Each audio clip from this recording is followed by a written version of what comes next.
উম্মতেরা শোনো, শেষ জামানার নবীর গুণাগুণ এবং উম্মতের গুণাগুণ তোমাদেরকে বললাম।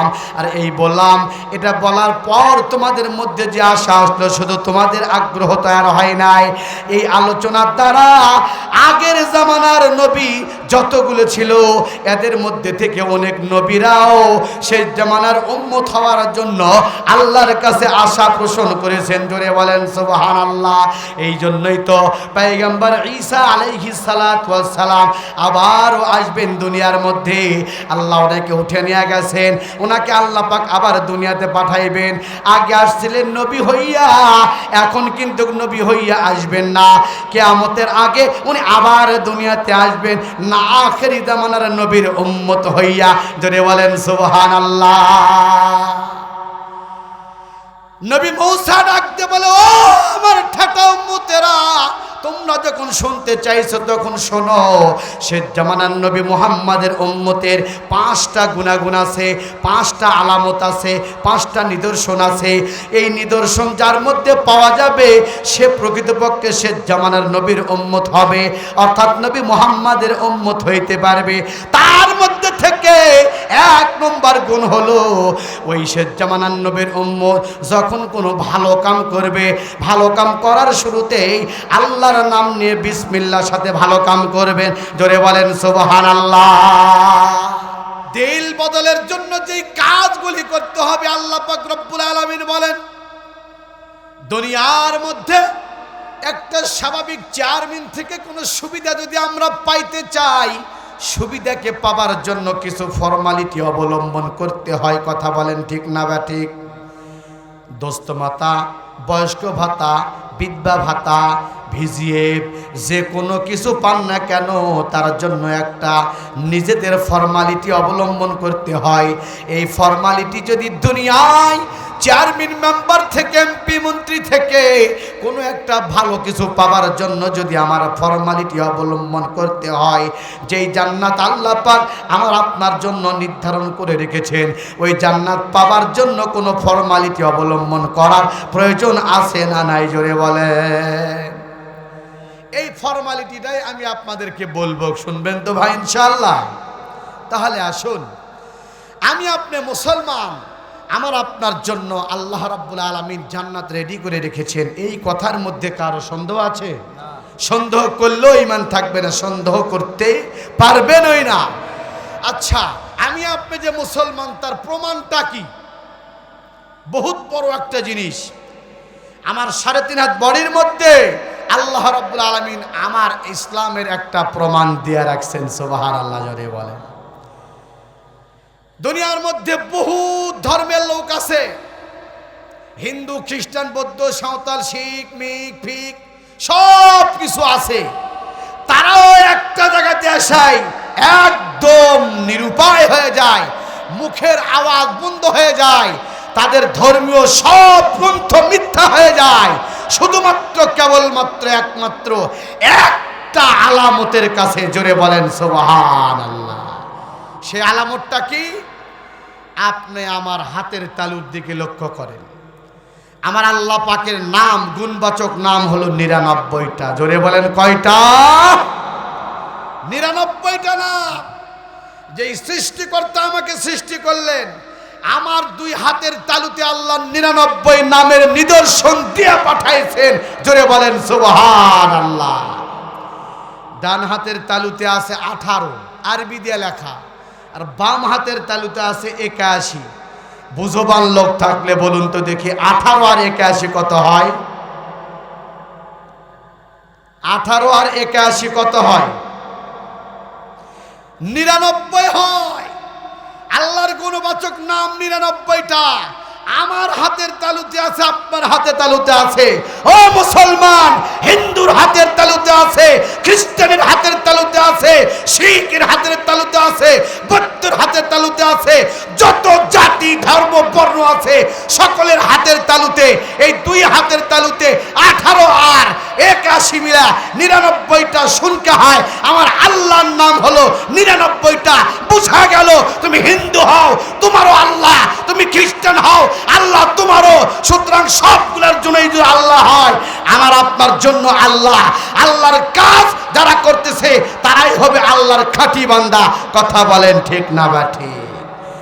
মুসলমান ইমানদার আল্লাহর গোলাম, আমরা আমাদের শরীরের অঙ্গের মাধ্যমে আমরা যদি প্রমাণ নিতে চাই, একটা মাত্র প্রমাণ আপনাদেরকে দিলাম। কোশ্চিন কালেও কোনো হিন্দু এই কথা বলতে পারবে না যে আমাকে আল্লাহ বানাই নাই। কোনো খ্রিস্টান, কোনো বৌদ্ধ, কোনো সাঁওতাল, দুনিয়াতে যত হাজার ধর্ম বর্ণ থাক না কেন, কেউই কিছু বলতে পারবে না। এই একটা নিদর্শনের কাছে আজ সকলেই স্যালেন্ডার দিবে, কয় না না না, সত্যিকার অর্থে মুসলমানের ধর্মে যে আছে আল্লাহ এক, ওই এক আল্লাহর আমরা হলাম গোলাম আর বান্দা। ধরে বলেন সুবহানাল্লাহ। আল্লাহ আল্লাহ এই শিরি নিস্তে নাম শির শকর মিকুনম জানম তামাম। আল্লাহ আল্লাহ क्या मुबारक नाम है, अल्लाह अल्लाह मोमिनों का काम है।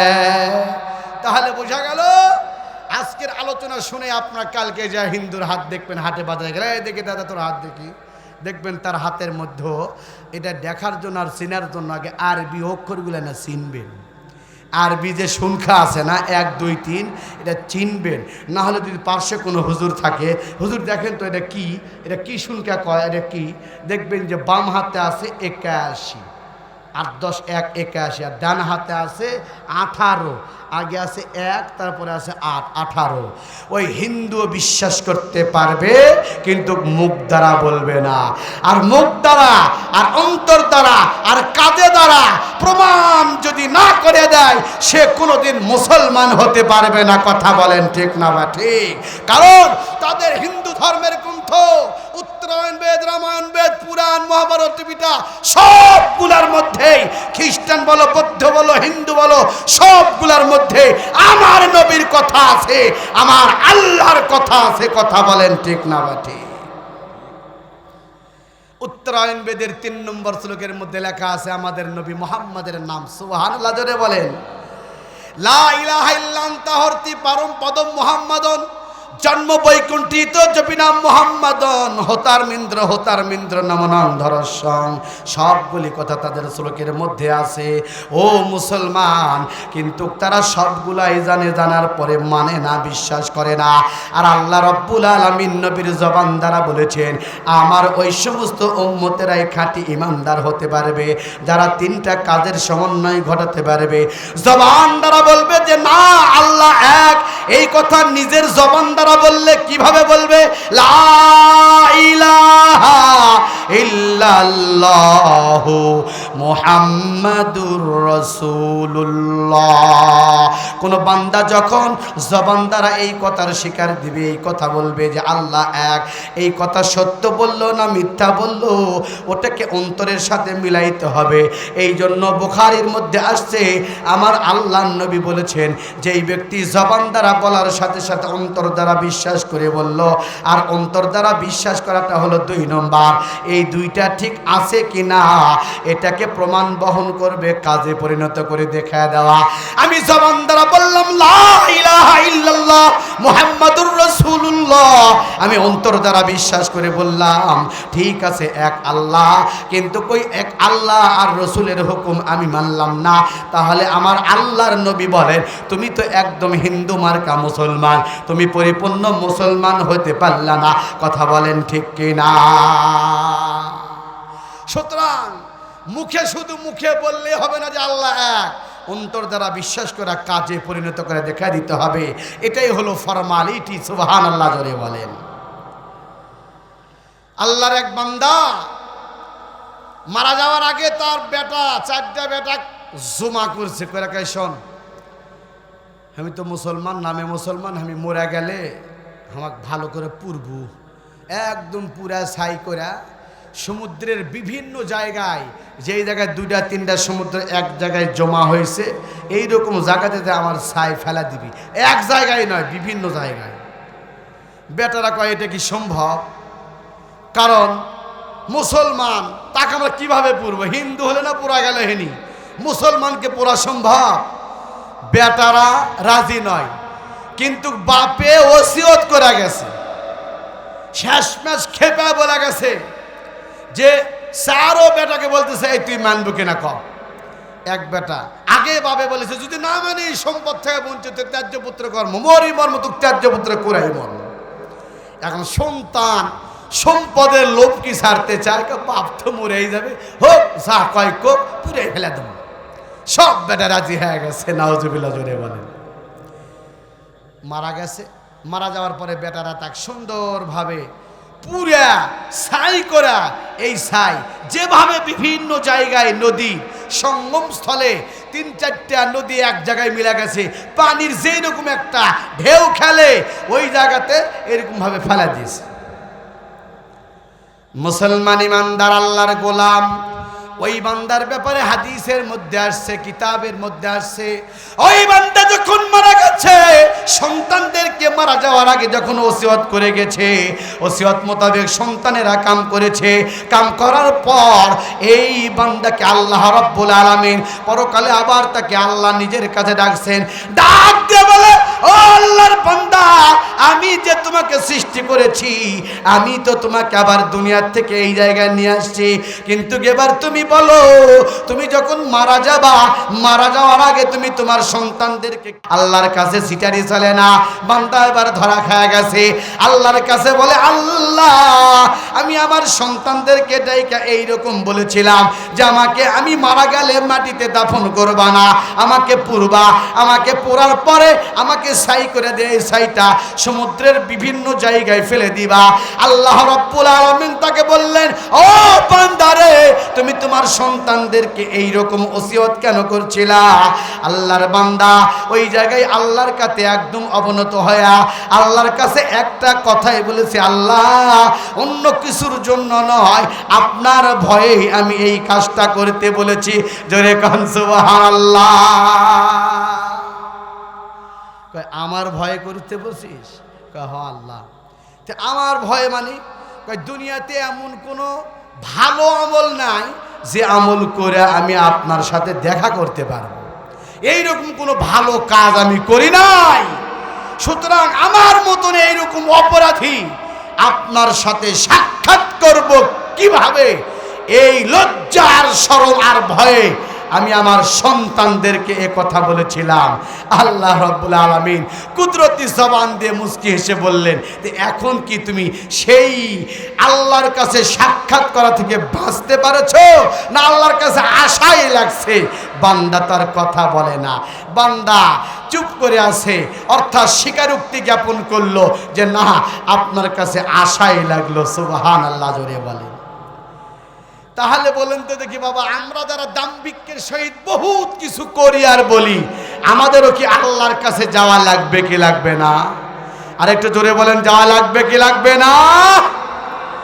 সুতরাং আমরা যে আল্লাহর কাছে যাব, সাক্ষাৎ করব আল্লাহর সাথে, তো আমাদের ফরমালিটি অবলম্বন করার দরকার আছে না নাই? আমরা আমাদের গতিতে চলে কি আল্লাহর সাথে সাক্ষাৎ করে মাপ পাবো, না আল্লাহ যেভাবে চলতে বলেছে সেইভাবে চলে আল্লাহর কাছে সাক্ষাৎ করলে আমরা মাপ পাবো? সুতরাং যেইভাবে চললে আল্লাহর কাছে সাক্ষাৎ করলে মাপ পাওয়া যাবে, সেইভাবে সাক্ষাৎ করার কিছু আমলের কথা বলবো, শুনবেন তো ইনশাআল্লাহ। মুসলমান ইমানদার আল্লাহর গোলাম,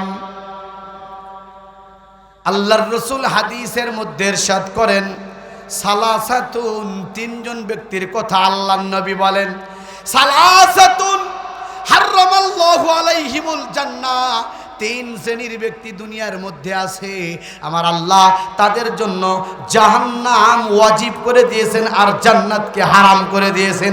ধরে বলেন নাউজুবিল্লাহ। এক নম্বর আল-আক্কু, অর্থাৎ যে হলো পিতামাতার অবাধ্যকারী। এই ব্যাপারে আমার ছোট ভাই জাহাঙ্গীর আলম বিশদ আলোচনা করেছেন, আপনারা শুনেছেন, সে আলোকে আমি আর কিছু বলতে চাই না। আর পরে 2 নম্বর আমার আল্লাহর নবী বলেন ওয়াল মুদমিনু খামার, যারা নাকি মদ্যপানকারী। হাদিসের মধ্যে আসছে মদ্যপানকারী শুধু একটাই নয়, যারা নিশার জিনিসগুলো পান করে অথবা বিক্রয় করে অথবা নিশার জগতে হাবুডুবু খেয়ে থাকে, এই সমস্ত ব্যক্তি দিকে আমার আল্লাহর নবী বলতেছেন আল্লাহ পাক কখনোই তাদেরকে জান্নাত দিবেন না যতক্ষণ না পর্যন্ত সাইজের মরা না মরতেছে। কথা বলেন ঠিক কিনা? সাইজের মরা মরা লাগবে ভাই, কারণ সাইজের মরা যদি না মরে তাহলে লাভ হবে না। এই জন্য সাইজ হয়ে যদি মরতে চাই তাহলে আমাদের ফর্মালিটি অবলম্বন করতে হবে। সব কথার এক কথা ফর্মালিটি। এই যে রমজান মাস চলে গেল, আচ্ছা বলেন তো দেখি, রমজান মাসকে তো আল্লাহ 3 ভাগ করেছেন, আপনারা বক্তাদের কাছ থেকে শুনেছেন। প্রথম 10 দিন হলো রহমত, দ্বিতীয় 10 দিন হলো মাগফিরাত, তৃতীয় 10 দিন হলো নাজাত। তো এই আল্লাহ পাক অন্য মাসকে এইরকম 3 ভাগে ভাগ করলেন না, এই রমজানকে ভাগ করলেন কেন? আল্লাহ পাক ভাগ করলেন এজন্যই যে আল্লাহ বান্দাদের মধ্যে 3 কোয়ালিটির বান্দা রেখেছেন। জোরে বলেন কয় কোয়ালিটির? আর একটু জোরে বলেন কয় কোয়ালিটির? পুরা দুনিয়ার মধ্যে আল্লাহর বান্দা যত আছে সব বান্দা 3 কোয়ালিটির মধ্যেই আছে। এক কোয়ালিটি বান্দা এমন যাদের গুনাহ কম সওয়াব বেশি। সুবহানাল্লাহ, জোরে বলেন। এইরকম বান্দা দুনিয়াতে আছে না নাই?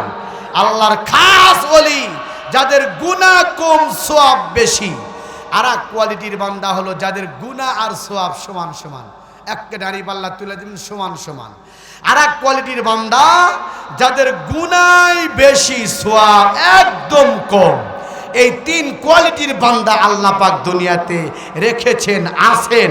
এই 3 কোয়ালিটির সবাইকে মাফ করে দেওয়ার জন্য আমার আল্লাহ রমজানকে 3 ভাগ করেছেন। প্রথম ভাগ রহমত, যাদের সওয়াব বেশি গুনাহ কম তাদেরকে মাফ করে দিবেন। দ্বিতীয় ভাগ মাগফিরাত, যাদের বরাবর তাদেরকে মাফ করে দিবেন।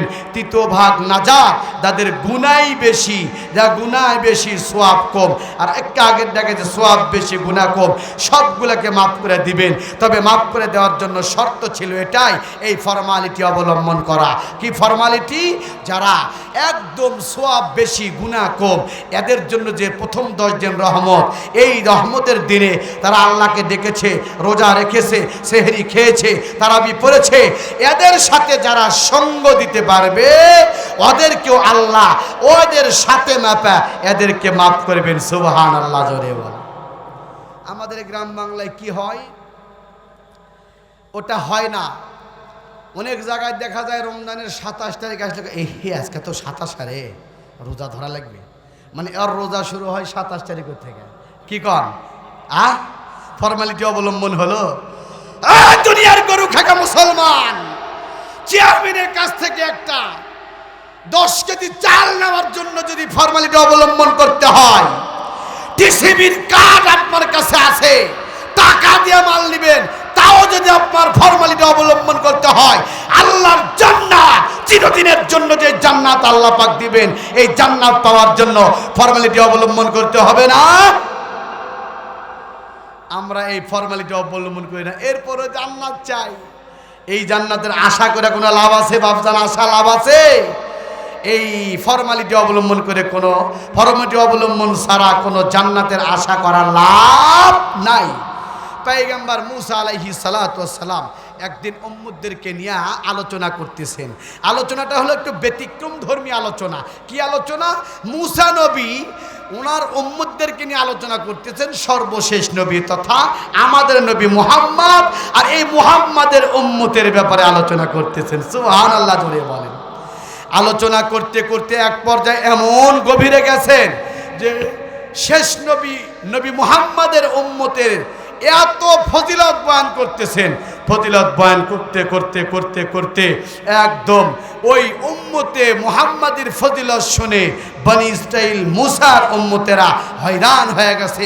তাদের দিলের মধ্যে আবেগ চলে আসছে, ও মুসা, যেই নবীর উম্মতের এত ফজিলতের কথা বয়ান করছেন, একটু বলুন তো দেখি ওই নবীর উম্মতের আলামতগুলো কি আছে, আমরা কি ওই নবীর উম্মতের অংশীদারি হতে পারবো কিনা? মানুষের সামনে কথা বললে মানুষের মধ্যে একদিন 2 দিন শুনতে শুনতে একটু আমল করার একটা আগ্রহ তৈরি হয়। যেমন দেখেন আজকে শুরুতেই যে কথাটা বললাম, এই জিনিসটা আপনাদের অবশ্যই জানার একটা আগ্রহ থাকবে। যেখানেই যাবেন জোর গলায় বলতে পারবেন। কথা বলেন ঠিক না বেটা? ডাক দিয়ে আল্লাহর পয়গম্বর মুসা বললেন, ও আমার উম্মতেরা শোনো, বিশ্বের মধ্যে যতগুলো নবী আল্লাহ পাক পাঠাইছেন আর যতগুলো নবীর উম্মতেরা ছিল, তার মধ্যে থেকে আমি মনে করি তোমরা আমার বনি ইসরাইল উম্মত, তোমরা সবচাইতে হলে ঠেটা। আল্লাহ রাব্বুল আলামিন তোমাদের মতো ঠেটা উম্মতকে সোজা করার জন্য আমার মতন রাগীব নবীকে আল্লাহ পাক পাঠাইছেন। জোরে বলেন সুবহানাল্লাহ। সত্যিকার অর্থে পাওয়া যায় কাসাসুন নবীর কিতাবের মধ্যে আসছে আমার আল্লাহ যতগুলি নবী পাঠাইছেন এই নবীগুলির মধ্যে সবচাইতে কর্কশ মেজাজ, সবচাইতে রাগীব নবী হলেন পয়গম্বর মূসা। সুতরাং নবী যখন রাগীব, নবী এই রাগীব রাগ দেখাবেন কার উপরে? উম্মতের উপরে দেখাবে। বোঝা গেল রাগীব মানুষ হলে যার জন্য রাগ করবে সেই লোকটাও একটু ব্যাসাইটের হয়, যার কারণে দেখা গেছে বাবা আদম থেকে শুরু করে পয়গম্বর মুহাম্মদ এই যতগুলি নবী আসছেন আর যত নবীর উম্মত ছিল সমস্ত নবীর উম্মতের মধ্যে পয়গম্বর মূসার উম্মত ছিল সবচাইতে বেশি ঠেটা আর তেরা। কথা বলেন ঠিক কিনা? তেরা উম্মতকে সোজা করার জন্য পয়গম্বর মূসাকে আল্লাহ পাক নবী বানা পাঠাইছেন। সুবহানাল্লাহ। আল্লাহর পয়গম্বর মূসা ডাক দিয়ে বললেন, ও আমার উম্মতেরা শোনো, শেষ জামানার নবীর গুণাগুণ এবং উম্মতের গুণাগুণ তোমাদেরকে বললাম। আর এই বললাম, এটা বলার পর তোমাদের মধ্যে যে আশা আসলো শুধু তোমাদের আগ্রহ তৈরি হয় নাই।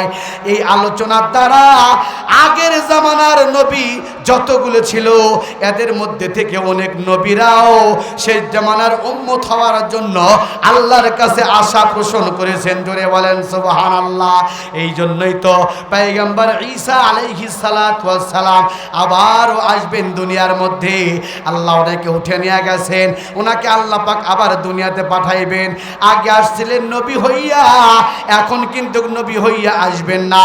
কিয়ামতের আগে উনি আবার দুনিয়াতে আসবেন না আখেরি জামানার নবীর উম্মত হইয়া। জোরে বলেন সুবহানাল্লাহ। নবী মূসা ডাকতে বলে, ও আমার ঠাটা উম্মতেরা, তোমরা যখন শুনতে চাইছো তখন শোনো। শেষ জামানার নবী মুহাম্মাদের উম্মতের 5টা গুণাগুণ আছে, 5টা আলামত আছে, 5টা নিদর্শন আছে। এই নিদর্শন যার মধ্যে পাওয়া যাবে সে প্রকৃতপক্ষে শেষ জামানার নবীর উম্মত হবে, অর্থাৎ নবী মুহাম্মাদের উম্মত হইতে পারবে। তার মধ্যে থেকে 1 নম্বর গুণ হলো ওই শেষ জামানার নবীর উম্মত যখন কোনো ভালো কাম করবে, ভালো কাম করার শুরুতেই আল্লাহর নাম নিয়ে বিসমিল্লাহর সাথে ভালো কাম করবেন। জোরে বলেন সুবহানাল্লাহ। এখানে একটা কথা আমি বললাম, ভালো কাম। মদের বোতল হাতল নিয়ে যদি বিসমিল্লাহ বলে ঢক ঢক করে খাওয়া লাগেন, মদ খাওয়া ভালো কাম না খারাপ কাম? জিনা ব্যভিচার করে শুরু করলেন বিসমিল্লাহ বলা, জিনা ব্যভিচার করে ভালো কাম না খারাপ কাম? অপরের জমিতে যায় আল কাটতেছেন, ভালো কাম না খারাপ কাম? নিজের আল বাদ দিয়ে অপরের আল কাটতেছেন, অথবা নিজের ধান বাদ দিয়ে অপরের ধান চুরি করার নিয়তে কাটতেছেন। জোরে বলেন বিসমিল্লাহ বলা কাটলেও তার কি ওই শেষ জামানার নবীর উম্মত, এটার প্রমাণ পাওয়া যাবে? তাহলে বলা হলো ভালো কাম। শেষ জামানার নবীর উম্মতের আলামত হচ্ছে, চিনার আলামত, যে ভালো কাম করবে তার শুরুতে কি বলবে? বিসমিল্লাহ। ও মুসলমান ইমানদার আল্লাহর গোলাম, এবার বলেন দেখি আল্লাহর ঘর মসজিদে প্রবেশ করা ভালো কাম না খারাপ কাম? আল্লাহর ঘর মসজিদে প্রবেশ করতে হলে বিসমিল্লাহ বলে প্রবেশ করবেন। আল্লাহর রিজিক ভাত খাওয়া, খানা খাওয়া, এটা ভালো কাজ না খারাপ কাম? ভাই ভালো কাম। তাহলে বিসমিল্লাহ বলে খানা খাওয়া শুরু করবেন। এই জাতীয় আরও যত ভালো কাজ আছে যদি বিসমিল্লাহ বলে করেন, আল্লাহর নবী পয়গম্বর মূসা তাওরাত কিতাব থেকে উদ্ধৃতি দিয়ে আওয়াজ করে বলেন, ওই বান্দা প্রকৃতপক্ষে আখেরি নবীর উম্মত হতে পারবে। জোরে বলেন সুবহানাল্লাহ। ও শিকারপুরের ভাইয়েরা, 2 কান খাড়া করে মনোযোগ দিয়ে শোনেন। পয়গম্বর মূসা উম্মতদেরকে বলতেছেন আখেরি জামানার নবীর আলামত, উম্মতকে চিনার আলামত। 2 নম্বর আলামত হচ্ছে আখেরি জামানার নবীর উম্মতেরা যখন কোনো ভালো কাম করতে পারছে মাওলার শুকরিয়া আদায় করার জন্য বলবে আলহামদুলিল্লাহ। তাহলে ভালো কাজ করতে পারছেন, বলা লাগবে আলহামদুলিল্লাহ। অপরের জমি গোপনভাবে দলিল করে নিয়ে আসছেন, বলতে পারবেন যে আলহামদুলিল্লাহ কাম হয়ে গেছে? পারবেন? পারবেন? সুতরাং আপনি এখন ঘুমাইলেন, ঘুম থেকে ওঠার পরে আপনার জন্য আল্লাহর শুকরিয়া আদায় করতে হবে। এই জন্যই তো হাদিসের মধ্যে আসছে ঘুম একটা আল্লাহ পাকের নিয়ামত, ভালো কাম।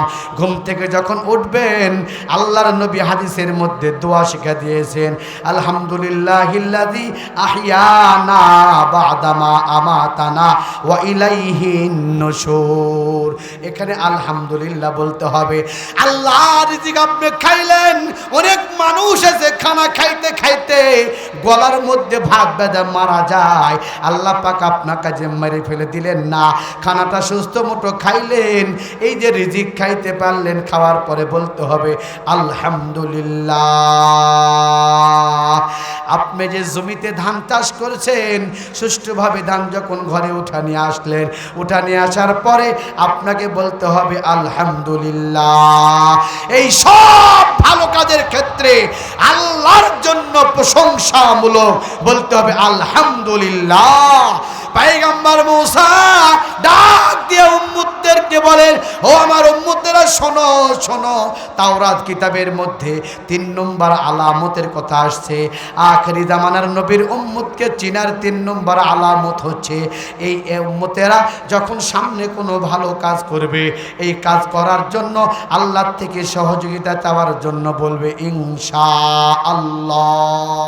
আমরা কোনো ভালো কাজ করব, সামনে ছেলেকে বিবাহ দিব, মেয়েকে বিবাহ দিব, অর্থাৎ আমরা সব কিছু ঠিক করেছি।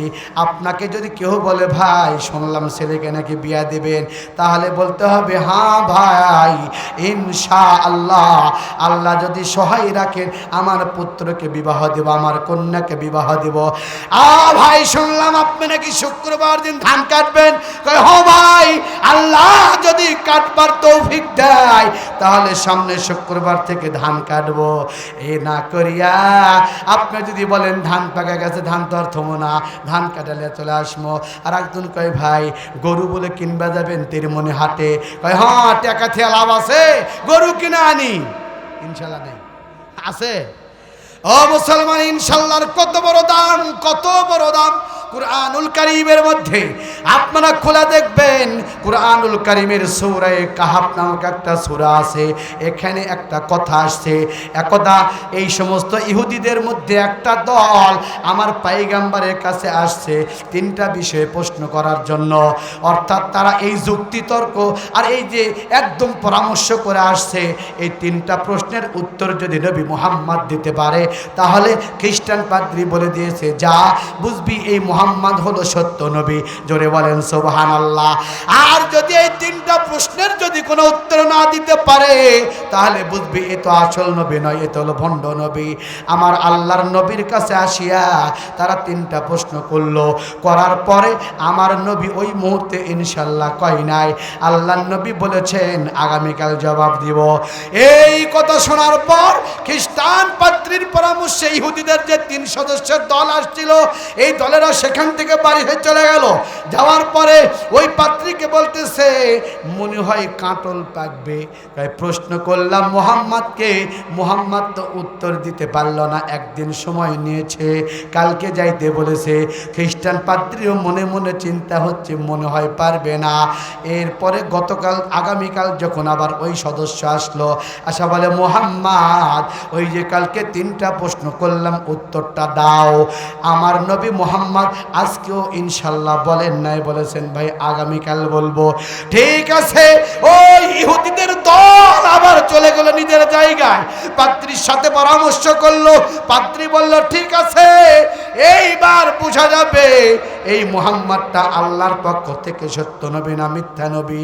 এরপরে 3য় দিন যখন আবার খ্রিস্টানের একটা দল আসে, নবী মুহাম্মদকে বলল ও মুহাম্মদ, গত 2 দিন ধরে যে প্রশ্ন আমরা করতেছিলাম, এই প্রশ্নের তো কোনো উত্তর পাই নাই, আপনি শুধু টালমাটাল করতেছেন। এইদিকে ওই খ্রিস্টান পাদ্রীর সাথে পরামর্শ করে লাঠি সোটা যা কিছু থাকে সবগুলো নিয়ে আসা রেডি করে রাখছে।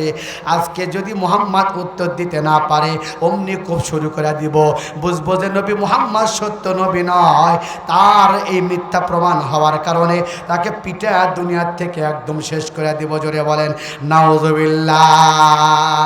তারা তো খ্রিস্টান পাদ্রীর সাথে পরামর্শ করিয়া এইভাবে আসতেছে, আর ওই রজনীতেই তাহাজ্জুদ নামাজের মধ্যে আমার আল্লাহর নবী সিজদারত অবস্থায় আল্লাহর কাছে বলতেছেন, ওগো আল্লাহ, আমাকে পরীক্ষা করার জন্য মনে হয় খ্রিস্টানদের একটা দল আমার কাছে আসা প্রশ্ন করেছে, আমার তো প্রশ্নের উত্তর জানা নাই, আমি কি করব? আমার আল্লাহ রাব্বুল আলামিন সঙ্গে সঙ্গে পাঠিয়ে দিলেন জিবরিল আমিনকে, ও জিবরাইল যাও, আমার দোস্ত মুহাম্মদ সিজদায় পড়ে আমার কাছে কান্দে, আমার কাছে সাহায্য চায়, এই খ্রিস্টান পাদ্রীদের প্রশ্নের উত্তরটা আমি বলে দিব।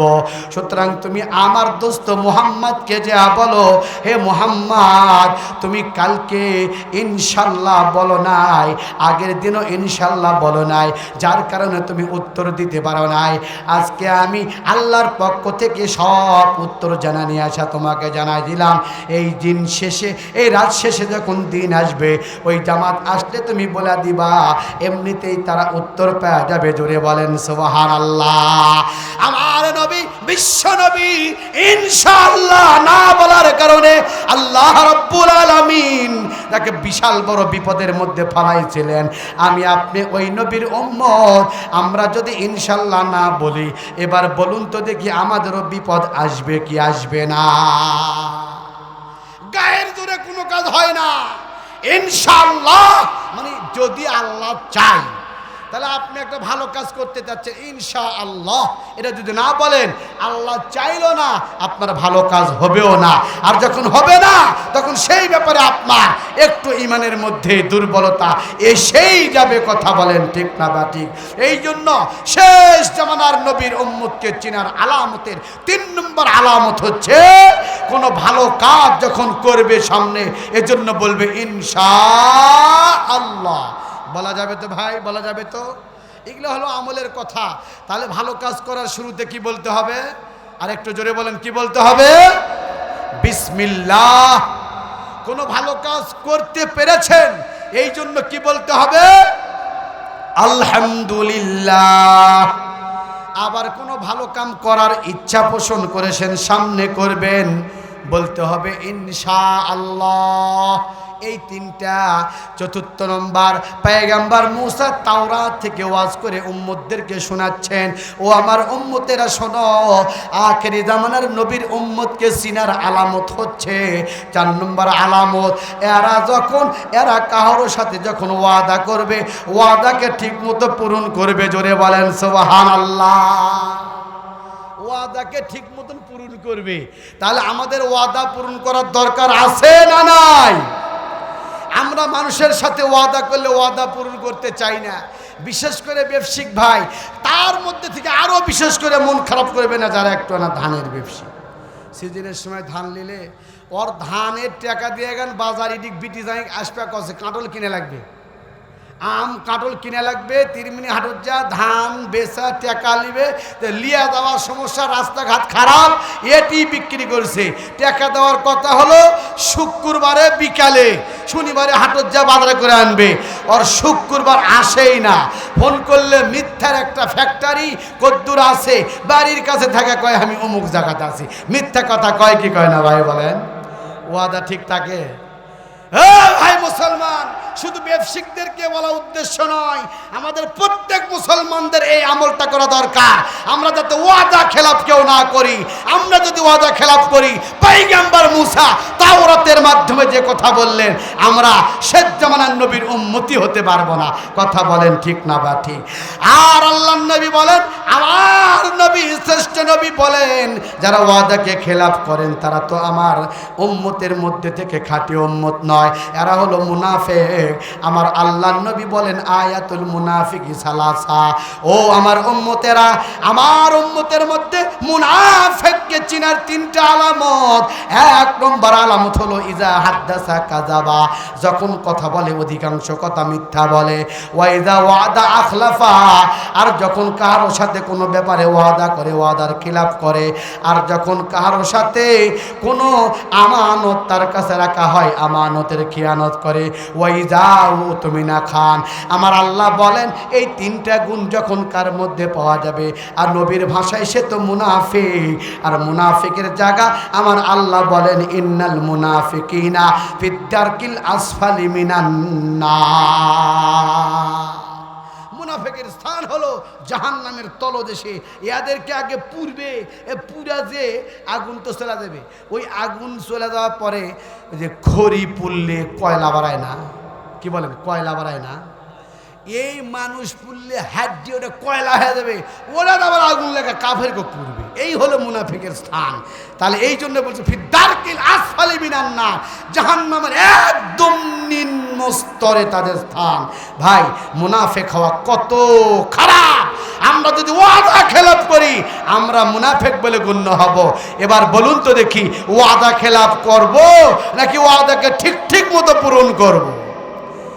ও শিকারপুরের ভাইরা, ও পর্দার অন্তরালে মা বোনেরা, আমরা মনোযোগ দিয়ে একটু কথা শুনবো, আমলের নিয়তে শুনবো।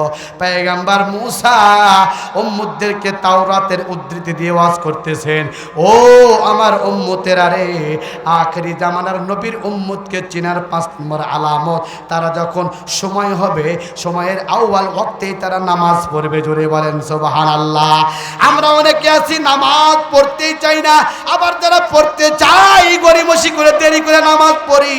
আল্লাহর নবী বলেন ওয়াক্ত মতো নামাজ পড়া, সময়ের মধ্যে যদি নামাজ পড়েন এটিও হবে আল্লাহর জান্নাত পাবার জন্য একটা ফরমালিটি। তাহলে আপনাদেরকে 5টা কথা বললাম, এই 5টা আলামত যদি আপনার আমার মধ্যে পাওয়া যায়, তাওরাতের ভাষ্য মোতাবেক আমরা আখেরি জামানার খাঁটি উম্মত হতে পারবো। আর আমরা যখন খাঁটি উম্মত হতে পারবো, আল্লাহ পাকের জান্নাত আমাদের জন্যই নির্ধারিত হয়ে যাবে। জোরে বলেন সুবহানাল্লাহ। পয়গম্বর দাউদের সন্তান ছিল 18টা। কয়টা সন্তান? একটু জোরে বলেন। 18টা সন্তান। 18টা সন্তান পয়গম্বর দাউদ আলাইহিস সালাম। উনি ছিলেন জামানার বাদশা, উনি ছিলেন জামানার বাদশা, আবার ছিলেন আল্লাহর পয়গম্বর। তো বয়স তো হয়ে যায় সবারই, মানুষ কি সবসময় এক অবস্থায় থাকে? বয়স হয়ে গেছে। তো বয়স হয়ে গেলে আল্লাহর কাছে ফরিয়াদ করছে, আল্লাহ গো, আমি তো বয়স হয়ে যাচ্ছে আমার, তো আমি মারা, আল্লাহ আপনার যদি আমাকে নিয়ে নেয়, একটা দায়িত্ব নিয়ে আছি, একটা হলো নবী আর একটা হলো এলাকার বাদশা। এই দুটা দায়িত্ব হিসাবে আমি, আমার সন্তান আছে 18টা, আমি কোন সন্তানকে বসাইব বা কে দায়িত্ব নিবে, কাকে আমি দায়িত্ব দিব? আমি এই বিশাল টেনশনে আছি, আল্লাহ আমার এই সমস্যাকে সমাধান করে দেন। আল্লাহ পাক জাবুর কিতাবের মধ্যে, যেটা দাউদকে দান করেছিলেন, আল্লাহ পাক ওহী নাযিল করে জাবুর কিতাবের মধ্যে উল্লেখ করলেন, হে দাউদ, তোমার সন্তানদেরকে তুমি পরীক্ষা নাও, পরীক্ষায় যাই পাশ করবে তাকে তোমার এই দায়িত্ব আমি দেওয়ার পারমিশন দিয়ে দেব। সুবহানাল্লাহ। জোরে বলেন। আবার বলুন দেখি, পয়গম্বর দাউদের সন্তান কয়টা? 18টা সন্তান। তার মধ্যে সবচাইতে ছোট এবং স্নেহের সন্তান হলো পয়গম্বর সুলাইমান আলাইহিস সালাতু ওয়াস সালাম। পয়গম্বর দাউদ সন্তানদেরকে ডাকা বলে, বাবা শোনো, আমার তো বয়সও একদম হয়ে আসতেছে, কি হয় না হয় জানি না, আমি যদি মারা যাই তো আমার এই পদে কে বসবা, তোমরা গন্ডগোল করবা, গন্ডগোল যাতে না হয় তো আমি তোমাদেরকে আগেই সিলেকশন করে যাব। এই জন্য আমি একটা ফর্মালিটি অবলম্বন করব আমার মাওলার হুকুমে, সেটি হচ্ছে তোমাদের একটু পরীক্ষা দিতে হবে। পরীক্ষাটা লিখিত পরীক্ষা, মৌখিক পরীক্ষা নয়। তোমরা সকলে খাতা কলম নিয়ে সামনে আসা বসো। সুবহানাল্লাহ। জোরে বলেন। ও মুসলমান ইমানদার আল্লাহর গোলাম, পয়গম্বর দাউদের 18টি সন্তান, খাতা কলম নিয়ে সবগুলো পয়গম্বর দাউদের কাছে একদম ফাঁক ফাঁক হয়ে বসে গেল। স্কুল কলেজ ভার্সিটিতে যেমন পরীক্ষা হয়, বেঞ্চে আলাদা আলাদা বসে যায়, এইরকমভাবে 18টা সন্তান বসে গেল। সামনে আছে পয়গম্বর দাউদ। সন্তানদেরকে 3টা প্রশ্ন করলেন। এই 3টা প্রশ্নের উত্তর যদি ঠিক মতো তোমরা দিতে পারো, ও আমার সন্তানেরা, যার উত্তর ঠিক মতো হবে আল্লাহর হুকুমে তাকেই আমি আমার দায়িত্ব দিয়া দিব। জোরে বলেন সুবহানাল্লাহ। 1 নম্বর প্রশ্ন, সন্তানেরা সবগুলি খাতাতে নাম ঠিকানা নিয়ে বসে আছে। আল্লাহর পয়গম্বর দাউদ 1 নম্বর প্রশ্ন মুখ দিয়ে বলতেছেন, আর ছাত্ররা খাতা দিয়ে লেখা লিখছেন, উত্তর এক্সট্রা চ্যাপ্টাই দিবেন। প্রশ্ন হলো, আল্লাহর পয়গম্বর দাউদ বললেন, সব চাইতে দূরের জিনিস কোনটা? তোমরা লেখো, সব চাইতে দূরে কোন জিনিস?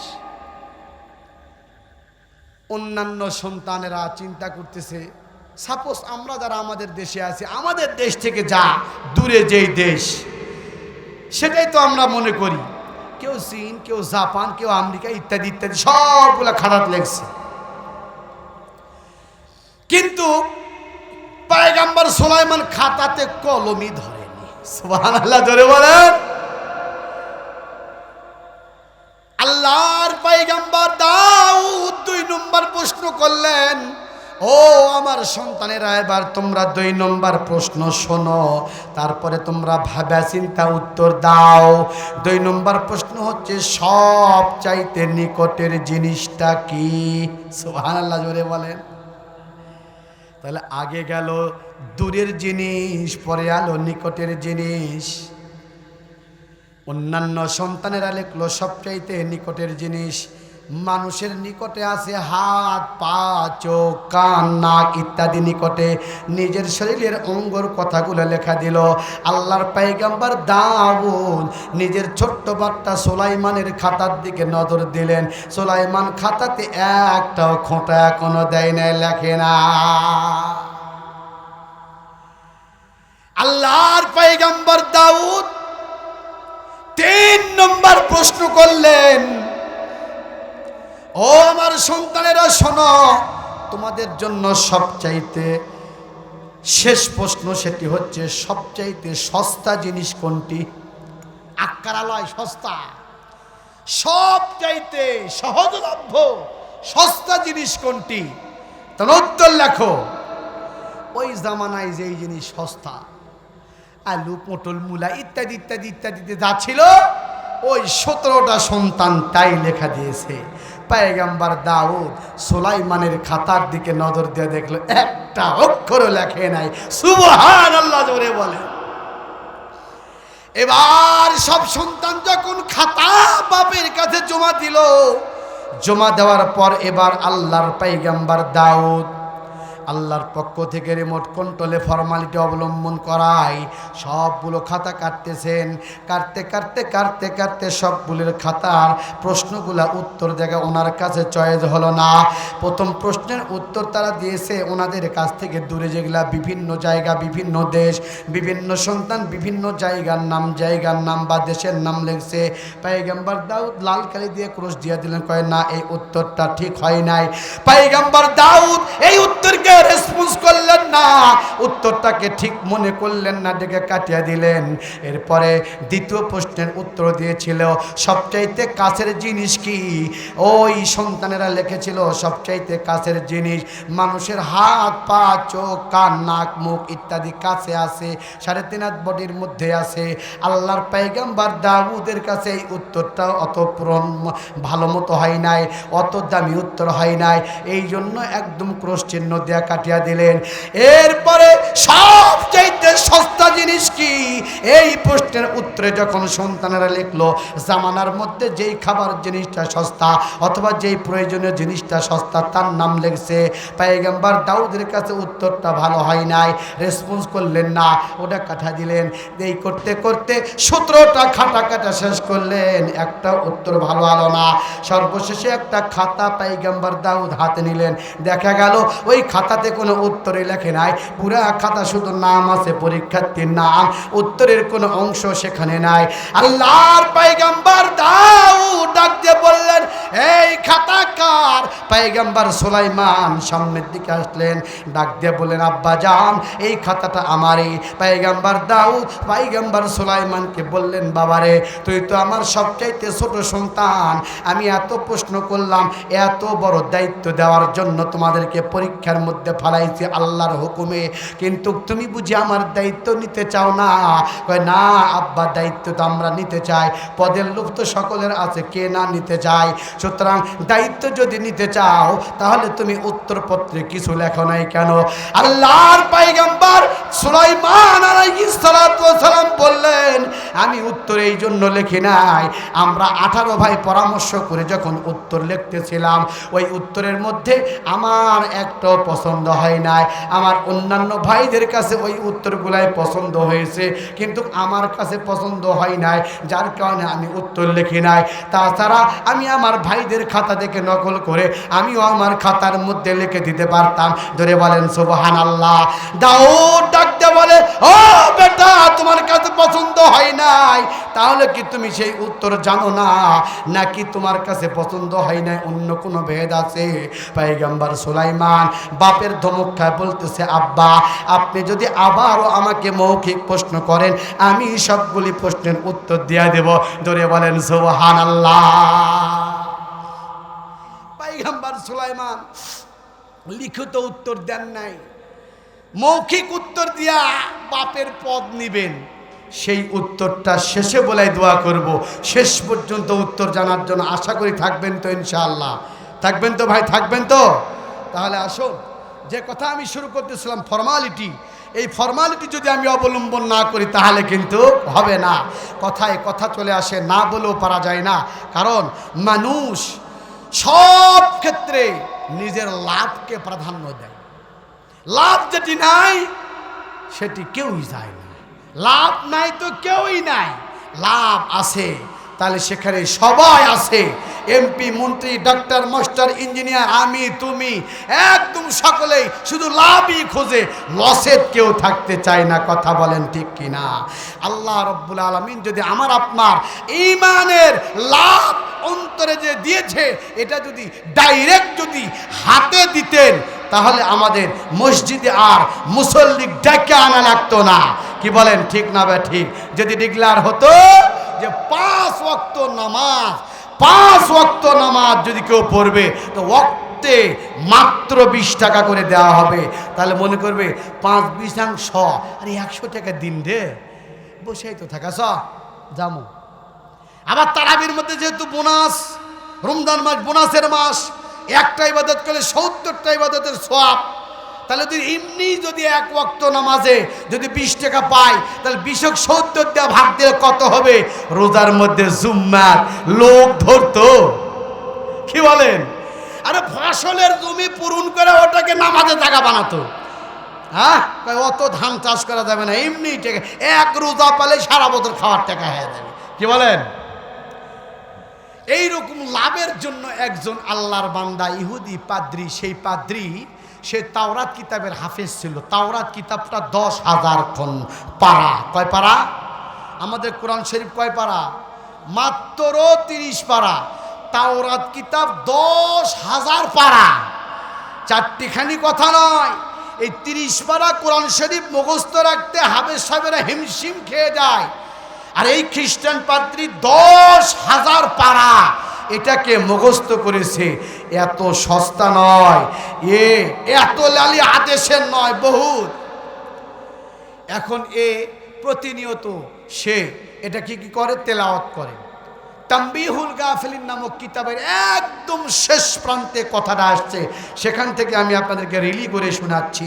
আপনারা যদি কিতাব না থাকে নওগাঁতে মাদ্রাসা লাইব্রেরিতে যা বলবেন তাম্বিহুল গাফিলিন কিতাবটা দেন। কিতাবের একদম শেষে আসা এই কথা আছে, আরও পড়বেন, আরও মজা পাবেন। সুবহানাল্লাহ জোরে বলেন। অনেক বক্তারা ওই কিতাবের নাম কবা চায় না, ওয়াজ আউট হয়ে যাবে। আর আমরা কই না ওটাই কই, কারণ তার মানুষ এসব পড়া নিজের ইমানটাকে মজবুত করুক। সুবহানাল্লাহ জোরে বলেন। খ্রিস্টান পাদ্রী প্রত্যেক শনিবারে করে তাওরাত কিতাব তেলাওয়াত করে। কিসের জন্য? লাভের জন্য। কিসের লাভ? যেহেতু সে তাওরাত কিতাবের হাফেজ, আর যারা হাফেজ হয়েছে এরা যদি তেলাওয়াত না করে হেফজ ইয়াদ থাকে না। কোরআনুল কারীমের যারা হাফেজ দিনে কমপক্ষে 5 পারা করে যদি তেলাওয়াত না করে তাহলে ওর কোরআন শরীফ ইয়াদ থাকবে না। এই জন্য প্রত্যেকটা হাফেজকে মাসে না হলে সপ্তাহে 1 খতম করে কোরআন শরীফ পড়াই লাগবে, তাছাড়া ওই ইয়াদ থাকবে না। ও মুসলমান ইমানদার আল্লাহর গোলাম, খ্রিস্টান পাদ্রী প্রতি শনিবারে সকালবেলা করিয়া যখন তাওরাত কিতাব তেলাওয়াত শুরু করে দেয়, তেলাওয়াত করতে করতে প্রথম দিনে যখন তেলাওয়াত করতে বসেছে, তেলাওয়াতের মধ্যে তাওরাত কিতাবের মধ্যে আমার পয়গম্বর নবী মুহাম্মাদের প্রশংসার কথা আসছে। 1 নয় 2 নয় 3 নয় 4টা জায়গার মধ্যে আখেরি জামানার নবীর মুহাম্মদ, আখেরি জামানার নবী মুহাম্মদের প্রশংসার কথা আসছে। এমনি তো সে হলো পয়গম্বর মুসার উম্মত, সুতরাং যেই নবীর উম্মত সেই নবীকে বেশি মহব্বত করবে, ভালোবাসবে। আখেরি জামানার নবী মুহাম্মাদুর রাসূলুল্লাহ এই লোকটাকে সে দেখতে পারে না, আর তার কথা তাওরাত খুলতে তার কথা বালাম একটু মনের মধ্যে রাগ লেগেছে। রাগ লাগার কারণে যে মনে করলো আমার নবী মুসার এখানে কোনো প্রশংসার কথা আমি এখনো পাই নাই, মাত্র চোখ রাখলাম আমার শত্রু নবী মুহাম্মাদের প্রশংসার কথা পাইলাম, সুতরাং এটা তো সহ্য করা যায় না। আপনি মনে করছেন দিনে যার সাথে আপনার কোনো মহব্বত নাই, গন্ডগোল জমি কাজা বা এমনি কোনো জায়গা নিয়ে কাজা, যদি দিনের শুরুতে আপনি কোনো কাজের জন্য বাইর হয়েছেন, সর্বপ্রথম তার সাথে সাক্ষাৎ হইল, বলেন তো দেখি আপনার মেজাজটা কেমন হবে? দুনিয়ার সব থেকে জঙ্গলের পেঁয়াজ বাঁধে, যাক দেখা পারি না, যাক সভা পারি না, তাই খালি আসা চোখত পড়ে। কথা কন এরকম মনে হয় কি হয় না? খ্রিস্টান পাদ্রী নবী মুহাম্মদকে দেখা পারে না, পছন্দ করে না, আর নবী মুহাম্মদের প্রশংসার কথা তাওরাতের মধ্যে আসছে। আবার 1 জায়গা নয়, 4 জায়গায় গায়ের রাগে তাওরাত কিতাবের 4 জায়গা থেকে পাতা সহকারে ছিঁড়ে ফেলে দিচ্ছে। নাউযুবিল্লাহ জোরে বলেন। ঠিক আছে, ওই সপ্তাহ তেলাওয়াতই করেনি গায়ের রাগে। দ্বিতীয় সপ্তাহে শনিবারের দিন আবার তেলাওয়াত করা শুরু করেছে। সুবহানাল্লাহ জোরে বলেন। একই ঘটনা দ্বিতীয় দিন, দ্বিতীয় সপ্তাহে শনিবারে তেলাওয়াত করা শুরু করেছে, তো শুরুতেই দেখে এই নবী মুহাম্মাদের প্রশংসার কথা। সুবহানাল্লাহ জোরে বলে। জাহির होता है करामत औलिया के राम के, जब कभी दुश्मन इस्लाम होते जावज कर बसे, मियाँ ने आशिको माशूक रमजी किरामा का तबीरा हम खबर ने ई अमानत चंद रोजे नजद मार दर हकीकत मालिके हर शै खुदा। আল্লাহর পয়গম্বর নবী মুহাম্মদের প্রশংসার কথা খ্রিস্টান পাদ্রী যখন ওই তাওরাত কিতাবে দ্বিতীয় শনিবারের দিন যখন পাইলেন, ওই রকম ভাবে 4 জায়গায় পাইলেন। 4 জায়গায় পাওয়ার পর আবার আগের মতো রাগ হইয়া ওই 4 জায়গার থেকে পাতা কাটা ফেলে দিয়া আবারও পড়া বন্ধ করে দিয়েছে। একই ঘটনা তৃতীয় শনিবার, আবার শনিবার দিন সকালে ওই তাওরাত খানা কিতাব নিয়ে মুখের মধ্যে চুমা খায়া আবার যখন খোলা তেলাওয়াত করা শুরু করেছে, আগের মতোই আবার পয়গম্বর মুহাম্মাদের প্রশংসার কথা ওই তাওরাতের যে পৃষ্ঠার মধ্যে আসছে সেই পৃষ্ঠাটা খোলা তার চোখের সামনে আমার আল্লাহ বাহির করে দিয়েছেন। জোরে বলেন সুবহানাল্লাহ। খ্রিস্টান পাদ্রী এরপরও আগের মতোই এই 4 জায়গা থেকে নবী মুহাম্মাদের প্রশংসার কথা সব পাতাগুলো সিরিয়া শেষ করে দিয়েছে। 1 দিন 2 দিন 3 দিন বারণ শেষ হয়ে গেল। এরপরে তার দিলের মধ্যে বদলের ধাক্কা লাগতে লাগলো। ওই যে শুরুতে বলছিলাম বাংলালিংক কোম্পানির একটা প্রতিপাদ্য হলো দিন বদলের পালা, আর ইসলামের প্রতিপাদ্য হচ্ছে দিল বদলের পালা। আস্তে আস্তে তার দিলের মধ্যে ধাক্কা দিতে শুরু করলো, হায় আল্লাহ, যদি আমি এই রকম করিয়া আমার তাওরাতের পাতা যদি কাটতে থাকি, এক পাতা, দুই পাতা, চার পাতা করে যদি কাটি, আমার তাওরাত কিতাবই তো শেষ হয়ে যাবে। এটা আমি কোন বিপদে পড়লাম। সুতরাং দেখার দরকার, যেই মুহাম্মাদের কথা আমার তাওরাতের মধ্যে আসছে, আমি আসলে মুহাম্মাদকে ডাইরেক্ট সশরীরে দেখতে চাই। যদি দুনিয়াতে থাকে তাহলে দেখে তার কথা কি জন্য তাওরাতের মধ্যে আল্লাহ এতবার বলেছেন, ওনার থেকেই জানা নিব। জোরে বলেন সুবহানাল্লাহ। দিল বদলের আগুন জ্বলে উঠেছে দিলের মধ্যে। ও মুসলমান ইমানদার, আল্লাহর গোলাম, খ্রিস্টান পাদ্রী হাঁটি হাঁটি পা পা করে যাকে ভালো মনে করে তার থেকে এই কথাগুলি শোনার পর আর বলার পর পরামর্শ নেয় কোথায় গেলে সেই মুহাম্মাদকে পাওয়া যাবে, যেই মুহাম্মাদের আলোচনা পরপর 3, 4, 12টা জায়গার মধ্যে আমি দেখলাম তাওরাত কিতাবের মধ্যে। আমি ওই মুহাম্মাদকে দেখতে চাই, সে কেমন মানুষ, যার কারণে আল্লাহ তার কথা এতবার তাওরাতের মধ্যে বলেছেন। আল্লাহর নবী পয়গম্বর মুসা এই কথাগুলো যখন বলতেন, ওই খ্রিস্টান পাদ্রী ভালো মতো শুনতো না। এখন খ্রিস্টান পাদ্রীর তেলাওয়াতে তার চোখে যখন পড়েছে, তার দিলের মধ্যে ধাক্কা দিয়েছে, নিশ্চয় লোকটা হয়তো কোনো ভালো মানুষ হবে, যার কারণে তার কথা এতবার আসছে, আমার তাকে দেখতে হবে। ধরে বলেন সুবহানাল্লাহ। আর দেরি নয়, কিভাবে তাকে পাওয়া যাবে? বন্ধু বান্ধবদের মাধ্যম দিয়ে খোঁজ নিল, তার জীবন ইতিহাস জানলো। সে তো মক্কায় জন্মগ্রহণ করেছে, হিজরত করে মদিনায় গিয়েছে, বর্তমানে থাকে মদিনায়। ঠিক আছে, চলো তো দেখি। হাঁটি হাঁটি পা পা করে মদিনার দিকে রওনা দিল খ্রিস্টান পাদ্রী। জোরে বলেন সুবহানাল্লাহ। 1 দিন, 2 দিন, 3 দিন করতে করতে দীর্ঘ প্রায় মাস খানিক হাঁটার পর ওই খ্রিস্টান পাদ্রী নবী মুহাম্মদকে দেখার জন্য, তার অবয়বকে চেনার জন্য মদিনার জমিনে যখন পা দিলেন, ও মুসলমান, ও আল্লাহর বান্দা, মনোযোগ দিয়ে শুনবেন। মদিনাতে যাওয়ার পরে একটা মসজিদে উঠলেন। এই মসজিদে ওঠার পরে ওই মসজিদের ইমাম সাহেবকে জিজ্ঞাসা করলেন, ও ইমাম সাহেব, আমি তো আপনাকে চিনি না, জানি না, আমি হলাম একজন খ্রিস্টান পাদ্রী, আমি হলাম তাওরাত কিতাবের হাফেজ, আমি অমুক দেশ, অর্থাৎ আমার দেশের নাম হলো শাম দেশ, যেটা বর্তমানে সিরিয়া বলে বিবেচিত। এই সিরিয়া দেশ থেকে আমি বহুত কষ্ট করে আসলাম, আমার জীবনের এই ঘটনা, আমি এই জন্য মদিনাতে আসলাম। সুতরাং ও হুজুর গো, আপনার নামটা কি? ওই হুজুরের নামটা ছিল হযরতে সালমান ফারসি রাদিয়াল্লাহু তাআলা আনহু। জোরে বলেন সুবহানাল্লাহ। ও আল্লাহর বান্দা, সালমান ফারসিকে আল্লাহর নবী সম্মান করতেন। আল্লাহর নবী যখন নবুয়ত পাইছেন, ওই মুহূর্তে সালমান ফারসির বয়স ছিল মাত্র 300 বছর। জোরে বলেন সুবহানাল্লাহ। মুরব্বী মানুষ, এত বছর বয়স পাইছিলেন। আল্লাহ পাক ওনাকে এই বয়সটা দান করেছিলেন। ওনাকে আল্লাহ রসুল খুব শ্রদ্ধা করতেন। আল্লাহ রসুলের কথা জানার জন্য যখন খ্রিস্টান পাদ্রী দেয়া সালমানকে বলেছে, তো সালমানের চোখ দেওয়ার ঝরঝর করে পানি পড়তেছে। সুবহানাল্লাহ জুড়ে বলেন। আল্লাহর পয়গম্বরের কথা শোনার পর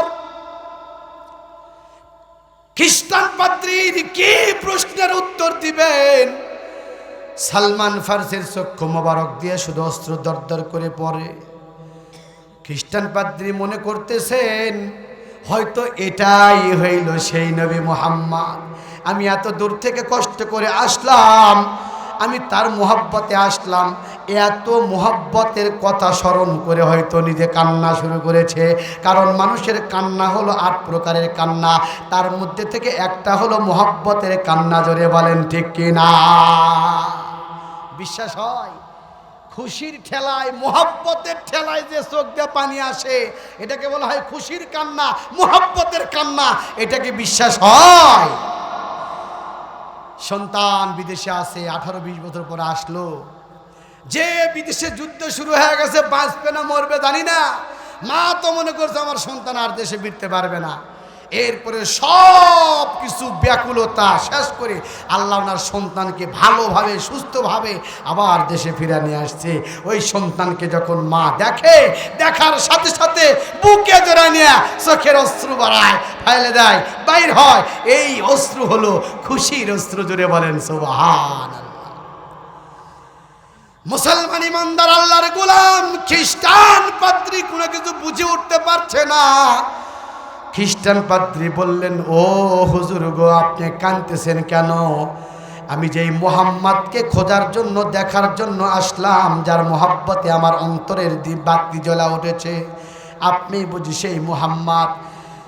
আল্লাহর রসুলের সাহাবী সালমান ফারসি অশ্রু মুছতে মুছতে বলেন যে, না ভাই না, আমি সেই মুহাম্মদ না, আমার কান্নার কারণ আরেকটা। যেই মোহাব্বতকে তুমি মোহাব্বত করো, ওই মোহাম্মদকে আমিও মোহাব্বত করি, ভালোবাসি। আমার ভালোবাসার লোকের কথা স্মরণ হচ্ছে দেখে আমার খুশির কান্না আসলো। এই কথাটা সালমান ফারসি একটু ব্যাখ্যাভাবে বলেছেন, উনি আসলে খুশির জন্য কান্দেন নাই। কয় ঠিক আছে চলো।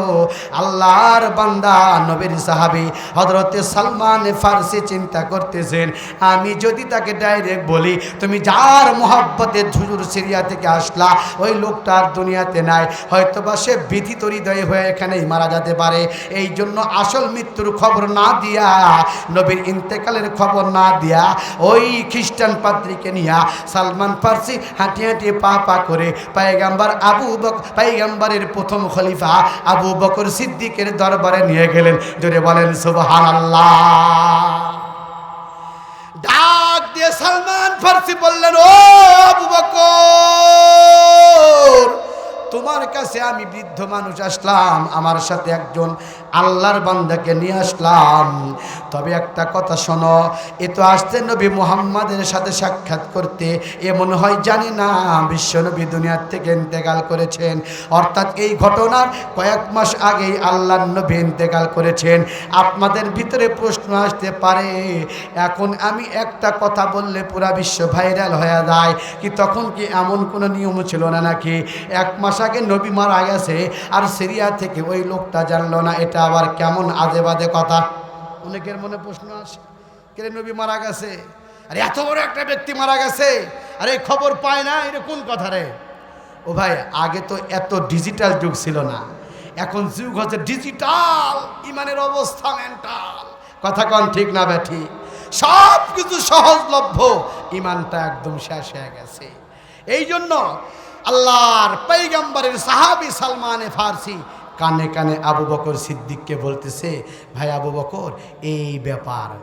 আবু বকর সিদ্দিক রাদিয়াল্লাহু তাআলা আনহু ওই সময় উনিও বললেন না যে যদি আমি বলি হয়তো এই রসুলের মহব্বতে লোক এখানে ফিট হয়ে ইন্তেকাল করবে। সুতরাং আবু বকর সিদ্দিক ডাক দিলেন আলীকে। ডাক দিয়ে আবু বকর সিদ্দিক বললেন, ভাই আলী,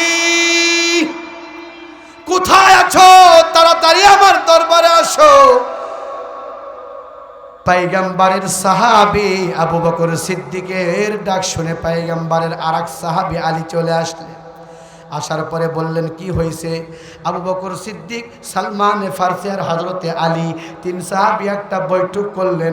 বসার পরে আলী ওই খ্রিস্টান পাদ্রীকে আবু বকর সিদ্দিক, আলী আর সালমান ফারসি তিনজন নিয়ে ওই খ্রিস্টান পাদ্রীকে নিয়ে গেল হযরতে রসুল করিমের মেয়ের বাড়িতে। জোরে বলেন সুবহানাল্লাহ। রসুলের মেয়ের নাম কি ছিল জানেন? মেয়েটা অনেক কয়টা ছিল জানেন? কি নাম ছিল? কথা বলেন, কি নাম ছিল? আলী। আলী কাকে বিয়ে করেছে? হ্যাঁ, আল্লাহু আকবার, ফাতেমাতুজ জোহরা রাদিয়াল্লাহু তাআলা। ফাতেমাতুজ জোহরা রাদিয়াল্লাহু তাআলা আনহার বাসায় নিয়ে গেছে এই তিন সাহাবী খ্রিস্টান পাদ্রীকে। নিয়ে যা হযরত আলী ডাক দেয়, ও ফাতেমা, দরজা খোলা, আমি তোমার আব্বা আলী আসলাম। বাপ যদি ডাক দেয়, সন্তান বিশেষ করে নিজের কন্যা সন্তান যতই কষ্টে থাক না কেন সব ব্যথা দূর হয়ে যায়। কারণ বাপের সাথে সন্তানের মধ্যে হতে মেয়ের মহব্বত বেশি থাকে, আর ছেলের সাথে মহব্বত আর থাকে মায়ের মহব্বত বেশি থাকে। বাপ যখন ডাক দিল, একদম পদ্মাবৃত হইয়া হযরতে ফাতেমাতুজ জোহরা রাদিয়াল্লাহু তাআলা আনহা গেটের কাছে এসে বলেন, আব্বা কি বলেন? কয় তোমার কাছে আমার নবীর কোনো জামা আছে নাকি বলো। সুবহানাল্লাহ, জোরে বলে। এখন পর্যন্ত খ্রিস্টান পাদ্রীকে বলে নাই যে নবী মারা গেছে। হ্যাঁ, ফাতেমাতুজ জাহরা বললেন যে আব্বা জামা একটা আছে, তো জামাটা কাক দিবেন? কয় আল্লাহ রসুলের এক মোহাব্বতের লোক সুদূর সিরিয়া থেকে আসছে, তাকে একটু জামাটা সংজ্ঞাইব, দিব না, খালি একটু ঘ্রাণ শুনবে। সুবহানাল্লাহ। বাপের হুকুমে মেয়ে ফাতেমাতুজ জাহরা রাদিয়াল্লাহু তাআলা আনহা কান্না হৃদয়ে, ভারাক্রান্ত হৃদয়ে রসুল করিমের জামা মুবারক নিয়া দরজা খুলিয়া বাবার হাতে দিয়েছেন।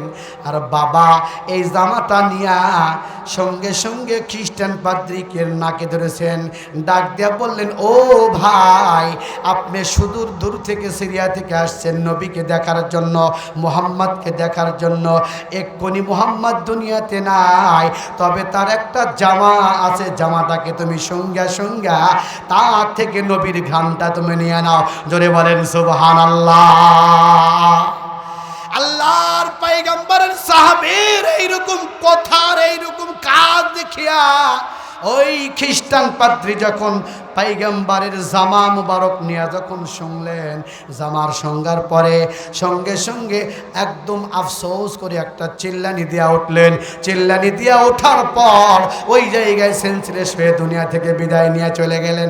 জোরে বলেন সুবহানাল্লাহ। এই হলো নবীর মুহাব্বতের পরিচয়। যদি নবীর মুহাব্বত আমার আপনার ভিতরে থাকে, তো নবীর মুহাব্বতে অসাধ্য জিনিসকেও আমাদের জন্য সাধ্য করে দিবে আল্লাহ পাক। জোরে বলেন সুবহানাল্লাহ। আমাদের মুহাব্বত ওই কোয়ালিটি নাই যেই কোয়ালিটির মুহাব্বত থাকলে আমরা নবীর মুহাব্বতের পরিচয় দিয়ে আল্লাহর কাছে মাপ পাবো, ওই রকম মুহাব্বত আমাদের মধ্যে নাই। এবার বলুন তো দেখি, আল্লাহর জান্নাত পাওয়ার জন্য, ফরমালিটি অবলম্বন করার জন্য নবীর মুহাব্বতের দরকার আছে না নাই?